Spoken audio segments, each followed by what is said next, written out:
So picture a philosopher right now. Just, hold that image in your mind. Oh, I bet I know exactly what everyone is picturing. Right. I mean, I am willing to bet you are probably seeing like an old man in a toga standing in an ancient Greek forum, or maybe a heavily bearded 19th century European academic. Yeah, sitting in some dusty, dimly lit study surrounded by leather-bound books. Exactly. Just this very classic, very rigid image. So hold that image and now completely shatter. Just throw right out the window.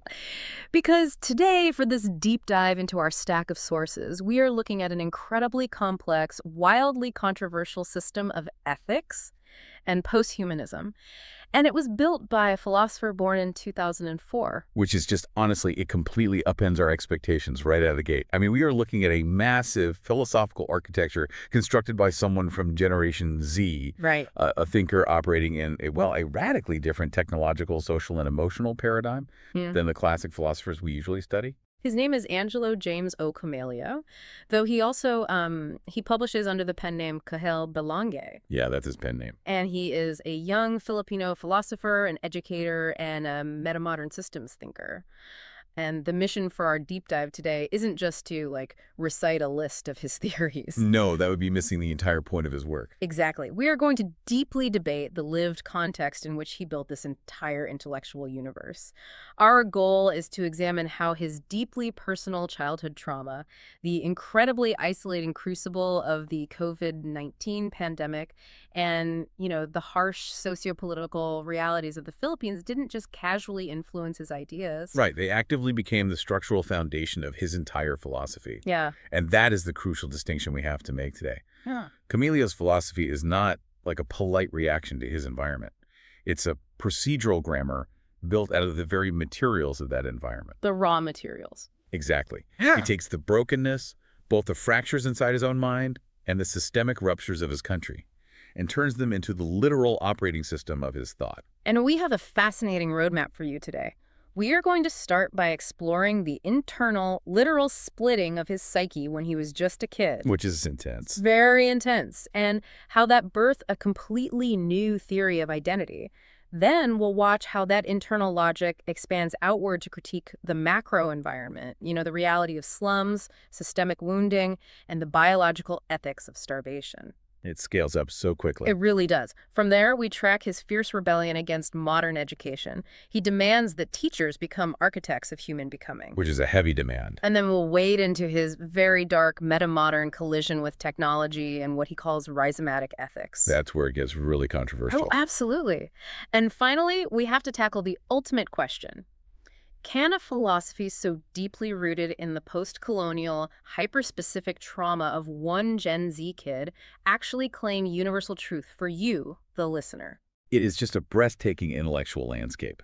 But the through line is always, always that unbreakable connection between his fiercely specific personal wound and the universal philosophical structure he tries to build from it. So let's dive into the absolute beginning of this, the crucible of the mind. Reading through his memoirs and early writings, you get this incredibly vivid picture of his childhood in Parañaque City in the Philippines. Yeah, and it's not a typical childhood experience he's describing. Not at all. Even at age 10, he is already experiencing the world differently. He describes having these intense mind-body curiosities. Right. He talks about having dreams where he observed himself in the second or third person. And when he woke up, he still had this lingering, visceral feeling of being physically outside of his own body. And he actually embraces that eccentricity in his writing. He calls himself, quote, that weird kid. Yeah. The kid who would be out in a vacant lot, staring at the grass, talking to the air, or just dancing by himself in the water at a swimming party. Which sounds cute, but there's a deeper layer there. Absolutely.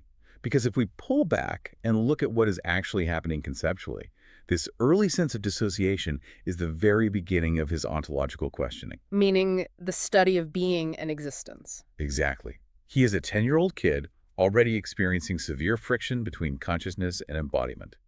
He is feeling the gap between the mind that observes and the body that moves. And that gap doesn't just stay like a quirky childhood feeling. It turns into a full-blown psychological fracture. It really does. By the time he hits his early teens, around 12 to 14, He is dealing with a staggering amount of pressure. Yeah, the environment gets very intense. He's facing extreme tough love from his mother, intense social anxieties at school, and complex family dynamics. To cope with this, he doesn't just, get depressed or act out in the typical teenage rebellion sense. He literally fractures his identity into three distinct named personas. Yes, he creates AJ, Angelo, and Gilo. Hmm. And what is vital to understand here is that these were not just imaginary friends. Right. Or like casual nicknames. They were highly functional, compartmentalized operating systems. Yeah. They were designed to keep him alive and functioning in a highly stressful environment. Exactly. AJ was tasked specifically with handling the trauma. He was like the shock absorber. Taking the hits. Yeah. Then you had Angelo, who was the persona designed strictly to exist in the present moment, to interact with classmates, tell jokes, and gain social experience without carrying the weight of the trauma. The social buffer. Right. And finally, Gilo was the architect. Gilo was built to have foresight, to cater to the self's long-term interests, and to handle the future. It is a remarkable, if tragic, psychological adaptation. I mean, he essentially decentralized his own ego. Decentralized ego. Wow. Yeah, and this system evolved over time. By high school, relying heavily on that forward-thinking Gilo persona, he developed into this highly charismatic, almost cult leader archetype within his peer group. Cult leader. Seriously. He got heavily into magic and the occult. He would chant in class, role-play exorcisms. He completely flipped the script from being an outcast in the 7th grade to having a literal following of peers by the 9th grade. That is a wild swing. He constructed a reality where he was in absolute control of his social environment. But then, of course, the pandemic hits. He's in the 10th grade, and suddenly COVID-19 isolates everyone in the world. Yeah. And this entire carefully constructed multi-persona social architecture he built just collapses overnight. Because he is cut off from the audience that sustained the Gilo persona. Exactly. But what is so compelling about this phase is how he frames that collapse. He doesn't just refer to it as a period of severe lockdown depression, which it certainly was for many. Right. He calls it an act of mercy. He says it was a disaster necessary for his embodied ego to break. He has this line where he says, a cult leader dies without his cult. Which is profound. The isolation stripped away the external feedback loop of his classmates. He was left entirely alone with the fractured pieces of his own mind. The virtual machines he had running to manage his life suddenly had no external inputs. Right. And in that void, from those remnants, he began to consciously, philosophically rebuild. And this is the exact moment where a psychological survival mechanism transforms into an actual formal philosophy. Yes. He doesn't just go to a therapist to, integrate these parts and move on. He takes the splitting and turns it into a comprehensive theory he calls PAST theory. Psycho-philo-pedagogical agency through symbols and transformations. It's a massive pivot point in his intellectual life. He takes the raw, messy, painful material of his psychological survival and elevates it into an interdisciplinary framework. He goes deep into the theory. He does. He starts drawing heavily on psychoanalytic heavyweights. Freud, Jung, Lacan, and especially the post-structuralist Gilles Deleuze. He refines those childhood personas and renames them. They become Klaus, Carl, and Theo. And he maps them onto the domains of the human psyche. And the names are so deliberate, too. Klaus, which translates to victory of the people, maps to his conscious mind. Karl, named after Karl Marx, meaning free man, maps to the subconscious. And Theo, meaning God's gift, maps to the unconscious. It's just incredible. He is actively blending linguistic, political, and psychoanalytic traditions to categorize the literal voices in his own head. Yeah, and through mapping these voices, he develops his concept of the rhizomatic ego. Now, traditional Western psychoanalysis often views the healthy ego as a single unified manager. Right. Like a singular tree trunk that balances your hidden desires against external reality. Classic Freud model. Exactly. Okay. But Comelio looks at his own mind, heavily influenced by Deleuze, and says, no, identity isn't a solid tree, it's a rhizome. It's a horizontal, entangled, plural meshwork of roots spreading in all directions. There is no single true self. There's a network of selves constantly negotiating. Okay, I have to step in and push back here because this is where my alarm bells go off. Okay, let's hear it. I read this, and I am mesmerized by the sheer intelligence of it, but I have this nagging foundational question. Is fracturing your personality into distinct operating systems to handle different types of trauma actually a valid philosophical framework for the human condition? No. Or is it just a desperate, terrifying psychological survival mechanism that a brilliant kid is highly intellectualizing to avoid facing how broken he is? That is the exact tension at the heart of evaluating lived experience philosophy. Hmm. Are we looking at a universal truth, or are we just looking at a localized symptom? Because to me, it feels like imagine you have a computer and it gets hit by a massive destructive virus. To survive, you partition the hard drive, you run these separate virtual machines to quarantine the virus in one sector so the whole computer doesn't crash. Right, damage control. Exactly. That is incredibly smart for survival. It keeps the motherboard from frying. But would you then write a manual saying, this is the ideal way to build an operating system for every computer on Earth? Is the rhizomatic ego actually healthy? Or is this just extreme damage control masquerading as enlightenment? It's an excellent challenge. And it's one Comelio's meta-modern approach actually anticipates. Oh, really? How does he counter that? His counter-argument is that all human identity is a constructed response to environment. Western philosophy has a terrible habit of pretending that the philosopher is this disembodied, perfectly rational mind existing in a sterile vacuum. Which is never true. Never. Comelio saying, no, I am a fractured subject living in a profoundly fractured world. The virtual machines are the baseline reality for modern humans. He isn't claiming this fragmentation is some peaceful, ideal state of nature. Okay. He is claiming it's the actual state of the modern traumatized subject. We are all partitioned, and therefore we need a procedural grammar that knows how to operate across those virtual machines rather than clinging to the delusion that we only have one clean, unified hard drive. Wow. Okay, so PAST theory is essentially the user manual for a partition hard drive. It's not trying to pretend the partitions don't exist. It's teaching you how to move data between them efficiently. Precisely. The rhizomatic ego embraces openness and adaptability. It allows identity to continuously reshape itself through what Deleuze calls deterritorialization and reterritorialization. Okay, let's unpack those terms because they sound incredibly academic. What do they actually mean in practice for a person? Deterritorialization is the process of breaking away from a fixed, rigid position or habit. It's stepping out of the territory of who you thought you were. Like leaving the cult leader persona behind during the pandemic. Exactly.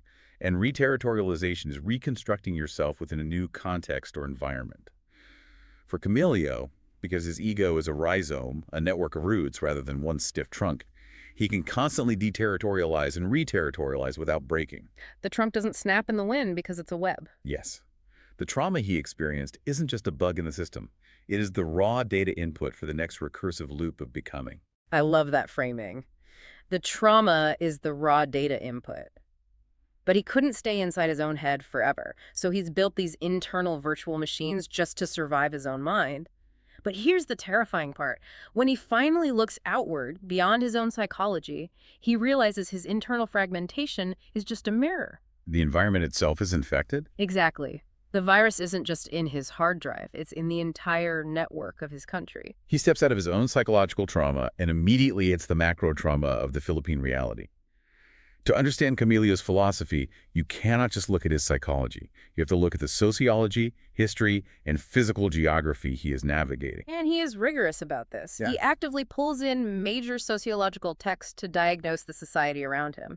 He leans heavily on F. Lenagiacano's famous ethnography of Philippine slum life. Yes, specifically focusing on the concept of the live-in. The inner community, or the interior of the slums. And he pairs that with Jared Diamond's historical determinism, the kind of grand geographic history you see in Guns, Germs, and Steel. Right. He synthesizes these to argue that the architecture of inequality in the Philippines isn't an accident.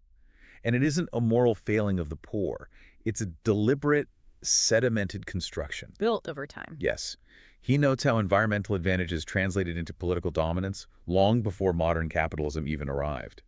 When he applies this grand historical lens to the very localized reality of the Lubin, the slum, he sees that extreme deprivation has been normalized and transmitted across generations. He argues that slums are cultural systems of survival. They have their own ethics, their own modes of care, heavily adapted to severe scarcity. Which makes perfect sense contextually. If you are living in a western suburb, your ethics might be based on individualism and property rights. But in the Lubin, ethics are fundamentally based on communal survival and shared resources because the environment is so hostile. And the hostility isn't just economic. He is acutely, painfully aware of the reality of state-sanctioned violence. He references scholarly work on extrajudicial killings in the Philippines, analyzing how violence against the poorest populations is maintained through societal denial and a diffusion of responsibility. And I want to pause here just to be absolutely clear to you, the listener. We are not taking a political stance, nor are we litigating the politics of the Philippines. And remarkably, Comelio himself does not frame this philosophy as a partisan political platform. No, he doesn't. He is strictly observing these dynamics: systemic poverty, historical inequality, slums, state violence. He observes them as the empirical lived realities of his environment. He's treating them as undeniable data points of the human condition in his specific geography. Just like gravity or weather, poverty and state violence are the conditions under which he must build his ethics. That neutrality in observation is key to his method. He's diagnosing the socio-political field. And from this macro diagnosis, combined with his internal psychological mapping, he crystallizes two foundational concepts for his entire worldview: wasak, which translates to brokenness, and shugat, which means wound. Let's really dig into this, because a wound for Comelio isn't just like a physical cut on your arm. It's an entire ontology. Right. A shugat is a structural rupture. He defines it as a severed, distanced, or mismatched relation because he views the world as a giant rhizome, a network of connections. A wound is any place where a connection is broken. So a wound can be literal and physical, like an illness or literal starvation. Yeah. But it can also be social, like a feud between neighbors or unforgiven enemies. It can be psychological, like the identity fragmentation and dissociation we just discussed. Or it can be massively systemic, political and economic, like government corruption that severs the relation between public funds and public health. Precisely. Yeah. And when you look at the world through this lens, and you see a network of relations absolutely riddled with shugat, with severed connections, you realize the entire overarching structure of reality is wasak. It is fundamentally broken. So the individual is broken and the state is broken. We are living in a wasak world. That's the baseline. But the brilliance of Comelio is that he doesn't just wallow in the brokenness. He doesn't just diagnose the disease and walk away. He builds a highly structured Filipino meta-modern ontology of healing to survive it. He calls it paraan kugmat. Paraan kugmat is his architectural blueprint for moving from a state of brokenness to a state of reconstruction. And the core engine, the mechanism that actually powers this theory, is a concept called pagugma. I just love the linguistic depth of this word. In Tagalog, ugma means the act of orderly connecting or fitting things together, like perfectly slotting puzzle pieces or gears. But Comelio notes that in Cebuano, another major Philippine language, ugma means tomorrow or the future. So when he synthesizes this, pagugma becomes the profound act of orderly connecting broken things together in order to build a future. It is healing as an act of future-making. It is a stunning synthesis of language and philosophy. Yeah. And he doesn't just leave it as an abstract ideal. He breaks pagugma down into highly specific procedural stages. It's a literal step-by-step guide. The first stage is mulat. Mulat means awakening, right? But what does that actually feel like for a person to experience? It is not a gentle awakening. Mulat is the individual facing the raw, terrifying truth of their life. Okay. For a Gen Z student, it might mean tearing away the superficial validation of social media, letting go of the illusions of a fair society, and grounding themselves in the brutal physical reality of their actual environment. It is the moment you stop pretending the world isn't wasak. You look directly at the shugat, the wound. It's the red pill moment, and once you've shocked yourself awake to the reality of the wound, you move to the second stage, which is ankla. Ankla means anchor. This is the stage of fortifying the self. You've seen the raw truth, and now you must anchor your physical and internal reality based on that truth, so you aren't swept away by despair. It's a gathering of strength and integration of your internal personas. And once you are firmly anchored, you climb to tugatog, which translates to the peak. This is the critical transition. Tugatog is when you step back out of isolation and re-enter social relations. You step back into the world of the kapwa, which in Filipino psychology means the shared inner self, the recognition of yourself in others. So you're not just fixing yourself in a vacuum anymore. Exactly. Because you have gone through mulat and ankla, you are now acting from a place of grounded, embodied strength. You are no longer just blindly reacting to the trauma of the world. You are acting with profound agency. It's the difference between flailing in the water and swimming with purpose. And the cycle doesn't end at the individual peak. It continues outward into the community with stages like Mali, which is shared awareness, Angkop, the adjusting and fortifying of social bonds, and Tiklop, which means folding back into action with goodwill. It is a continuous, recursive loop of connecting broken pieces. But to fuel this relentless cycle of healing, to know what is actually worth connecting, he has to define what is fundamentally right and wrong in a Wasak world. He needs an ethics. Yes, he does. And this leads to what is arguably his most stark, visceral, and uncompromising theory, hungerism or hungerismo. This is where his philosophy strips away absolutely every ounce of modern academic pretense. Ah. Hungerism asserts a foundational moral ontology. He states it very simply. A decreasing of something necessary for the ability to act is bad.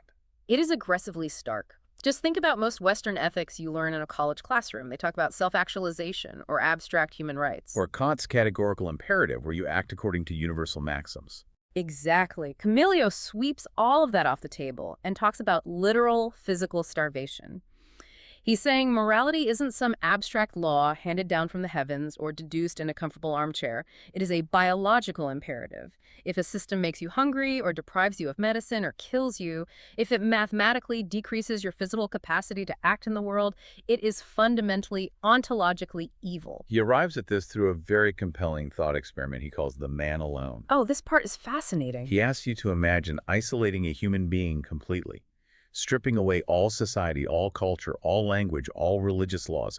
What fundamental concepts remain true for that human? Yeah. Comelio argues the only things left are the realization of hunger and the inevitability of death.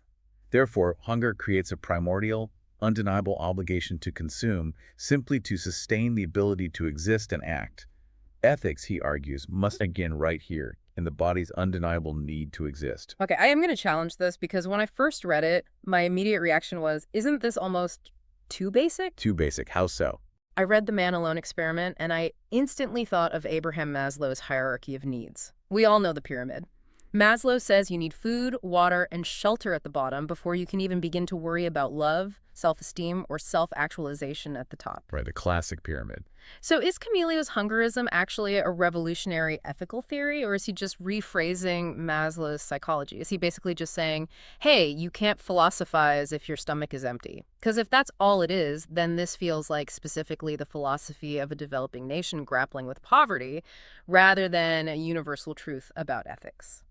It's a very natural comparison to make, but there is a massive structural philosophical difference between the two.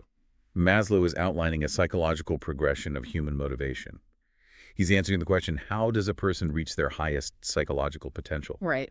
Comelio's hungerism is an ontology of value. He isn't just saying hunger distracts you from higher thoughts.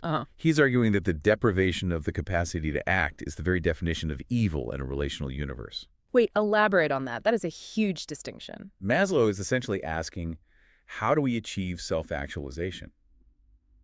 Comelio's pointing at the pyramid and asking, by what right do oppressive systems claim moral authority when they engineer the starvation at the base of the pyramid? Oh, wow. Hungerism is inherently political and radical because it frames poverty, oppression, and systemic violence not just as unfortunate sociological issues that we should try to fix, but as direct ontological assaults on human agency.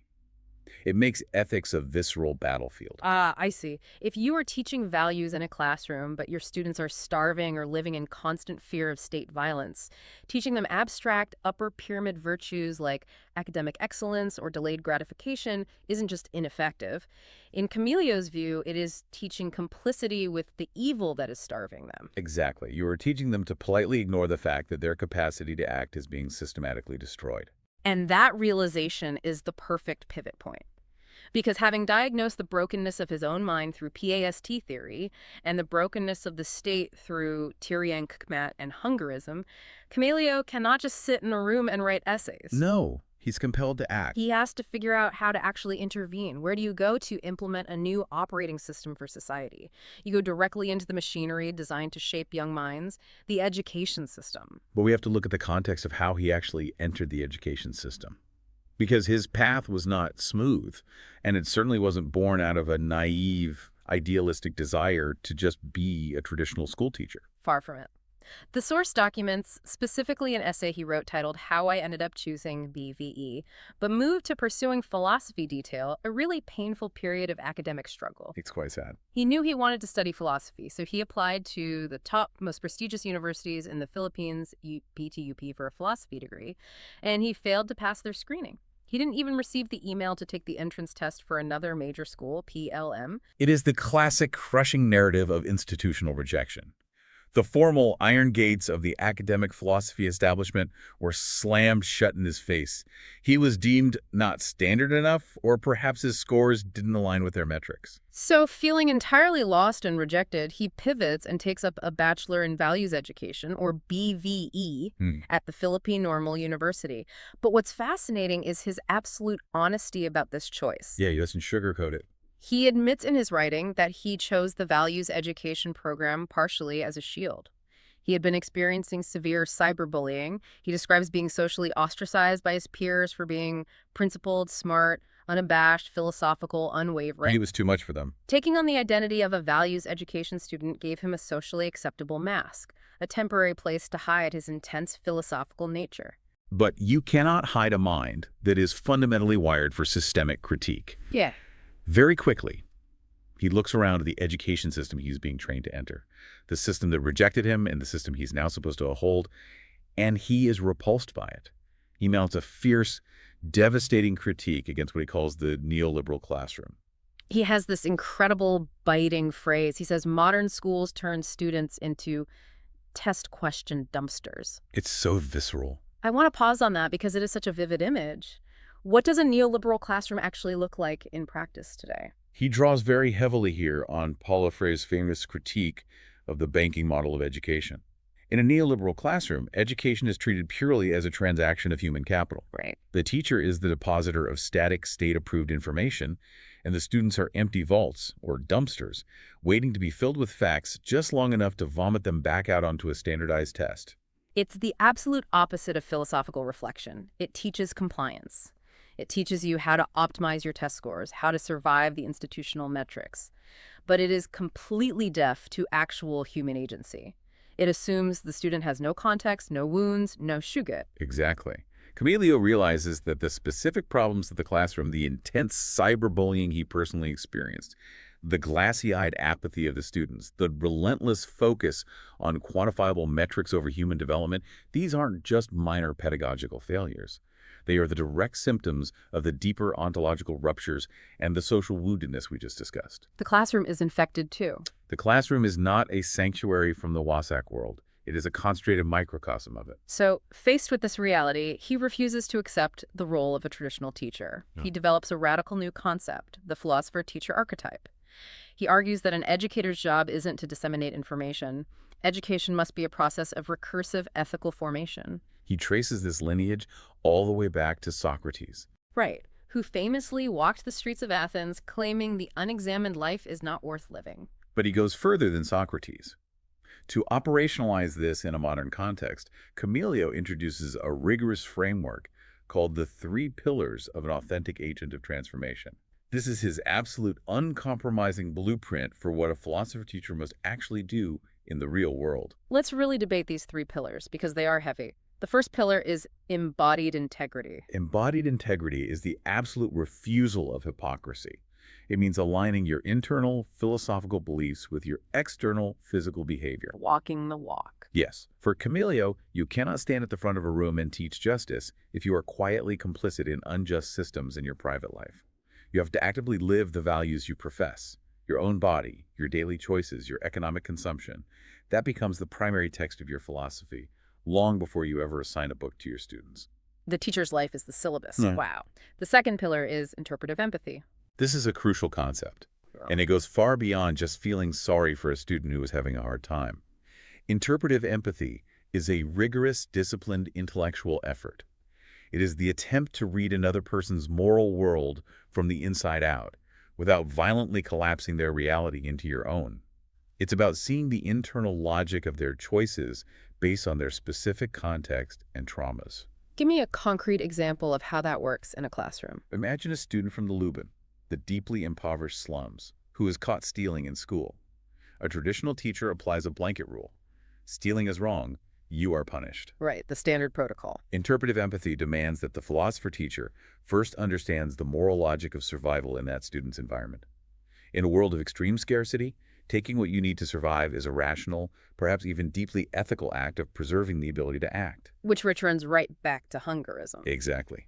The teacher must understand that context before they can ever hope to guide the student toward a different kind of relation. It requires an immense amount of intellectual humility, and the third pillar pushes it even further: transformative empowerment. Yes, because it is not enough to simply understand the student deeply, and it's not enough to live a good, integral life yourself.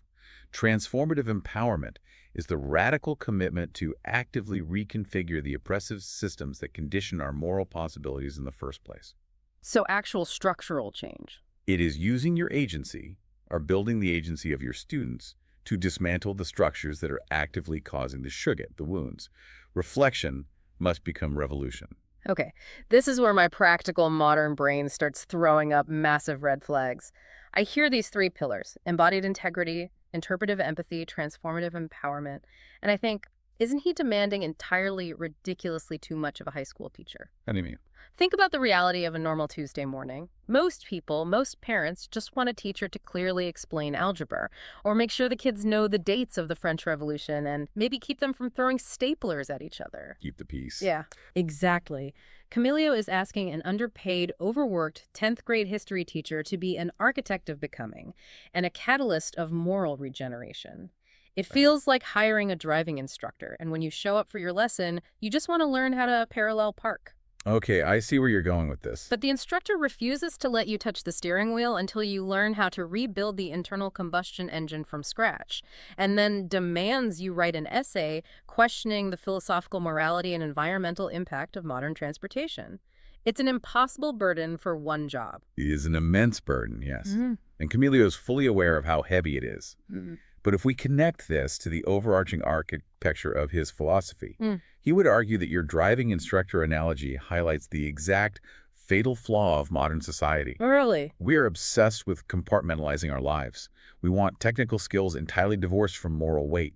We want to learn how to drive the car as efficiently as possible without ever having to ask if the car is currently running over marginalized people. Oof. Okay, that is a very sharp counter. For Comelio, teaching is not and can never be a mere technical trade. It is an existential intervention.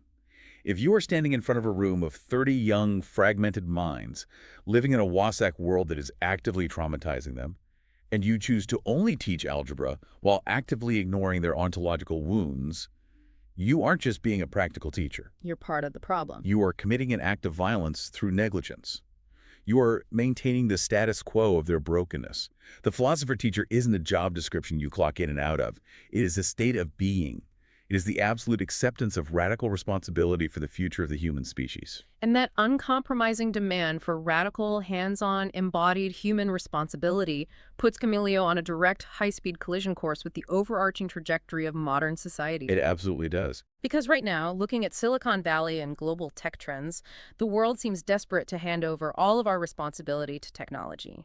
We want algorithms to make our ethical choices. Which brings us to the collision of his ideas with the future.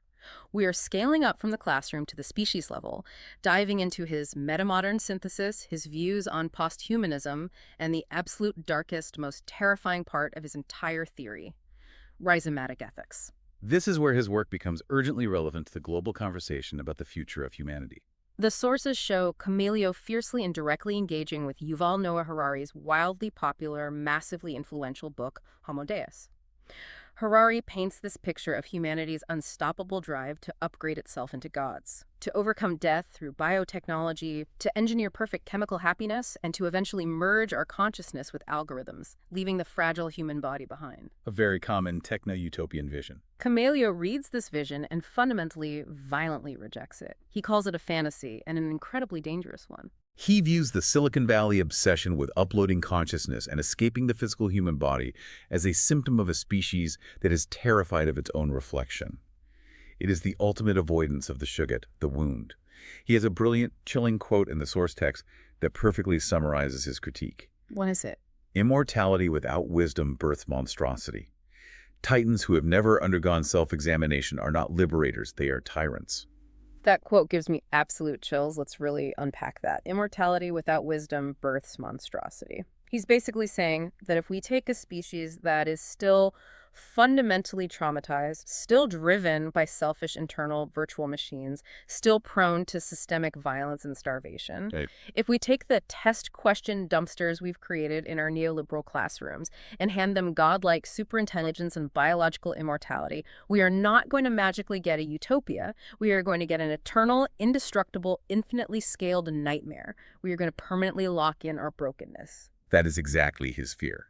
The foundational flaw in the Homo Deus vision is that it views human limitations, our emotional pain, our contradictions, the physical aging and fragility of the body, as technical bugs that just need to be debugged by better software.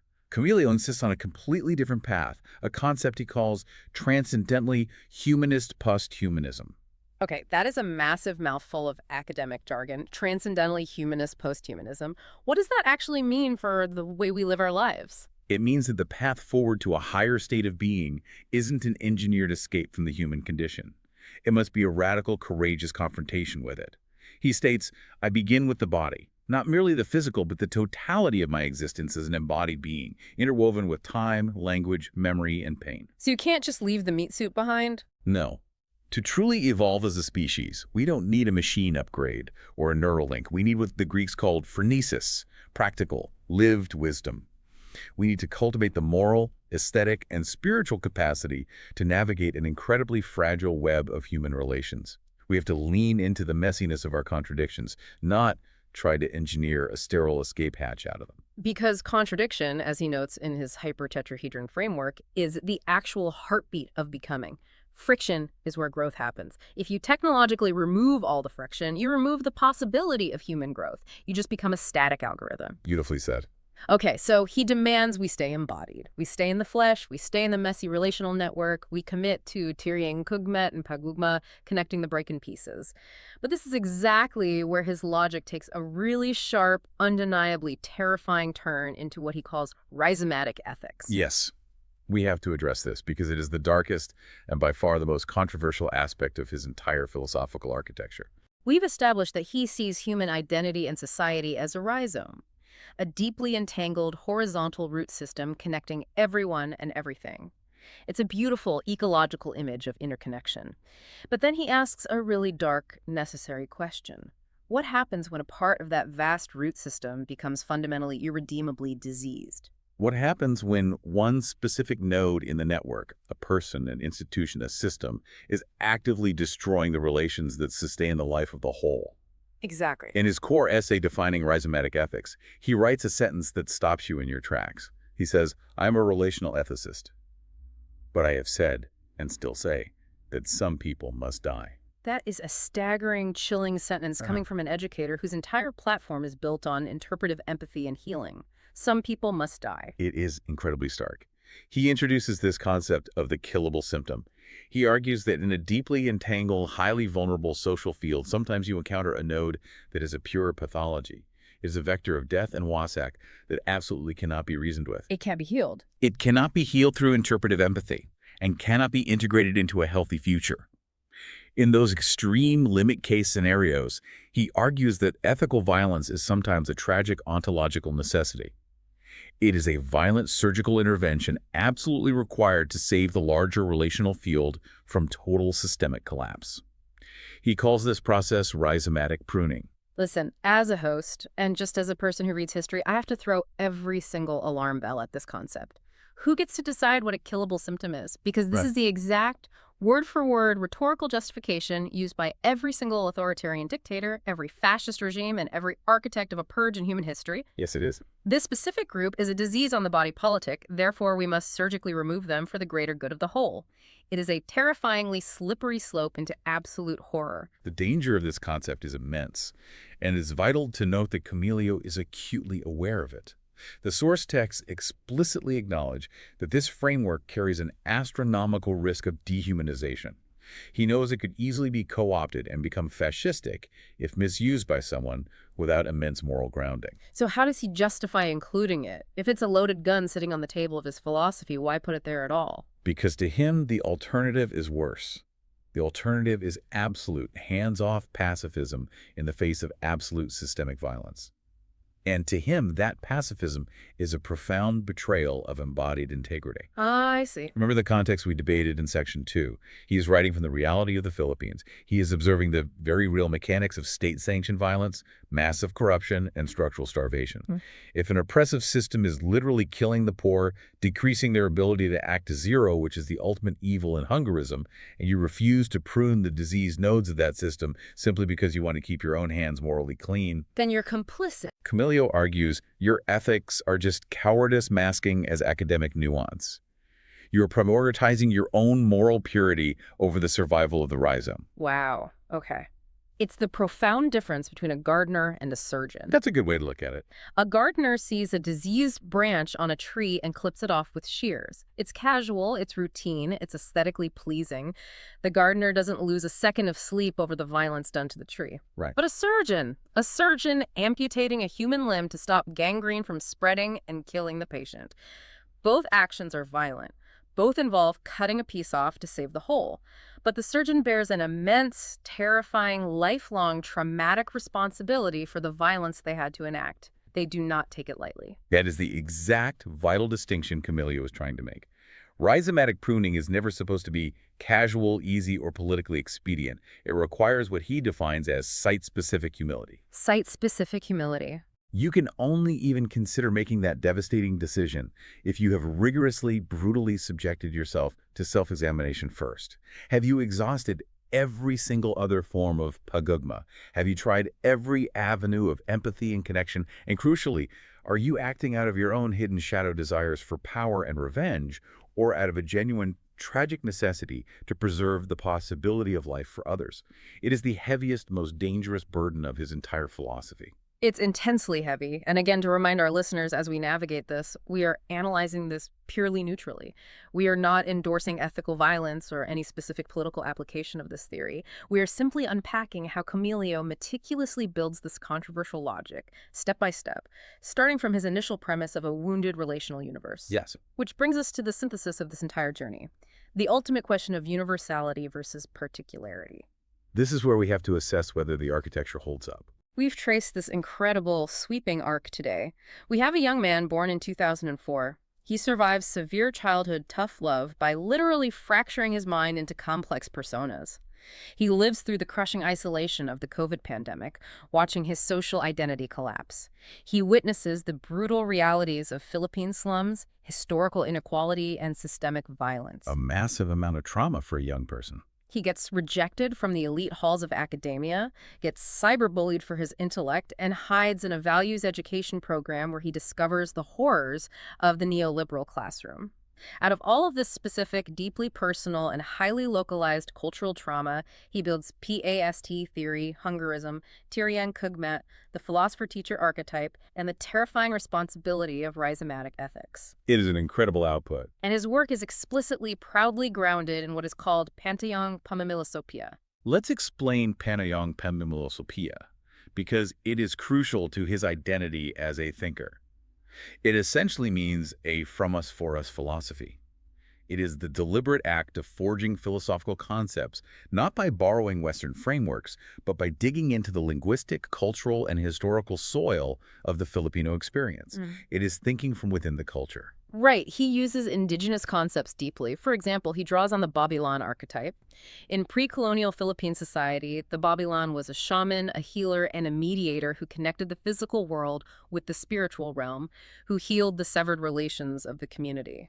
Comelio maps this directly onto his modern philosopher teacher. It's a beautiful connection to the past. He also builds on this profound Filipino philosophical paradox called wala na meron. The paradox of nothing that is already something. Yes. Think about Western philosophy. Descartes starts with substance, with presence. I think, therefore I am. He starts with the meron, the something. Comelio starts with the wala, the nothingness, the absence, the wound. The void. A wound is technically an absence of flesh, a severed relation, a void. But that nothing is undeniably real. It hurts. It shapes your life. So the wala, the absence, becomes the meron, the undeniable reality from which he builds his entire system. He is relentlessly, fiercely particular about his context. He does not pretend for a single second to be writing from nowhere or from some objective universal mountaintop. Yeah. He writes from his specific wounded body in the Philippines. Right. So my ultimate question for you as we analyze the success of his framework is this. Because this philosophy is so relentlessly custom tailored to the specific traumas of a Gen Z Filipino, does it only work for him? That is the big question. Think of it like a bespoke, custom-tailored suit. It was measured perfectly for Comelio's specific body, his height, his broad shoulders, the exact shape of his specific scars. It looks brilliant on him, it protects him perfectly. But can you, the listener who might be living in London or Tokyo or a suburb in Ohio with a completely different cultural background and life history, can you take this hyper-specific suit off the rack, put it on, and expect it to fit your life? Does his deeply specific context permanently limit his philosophy to his own backyard, or does it somehow make it universal? It is the most important question you can ask of any philosophy born from trauma. And the answer, if we follow the deep logic of his own metamodern synthesis, is that the suit fits you universally, precisely because it was so fiercely custom-tailored to him. Wait, unpack that for me.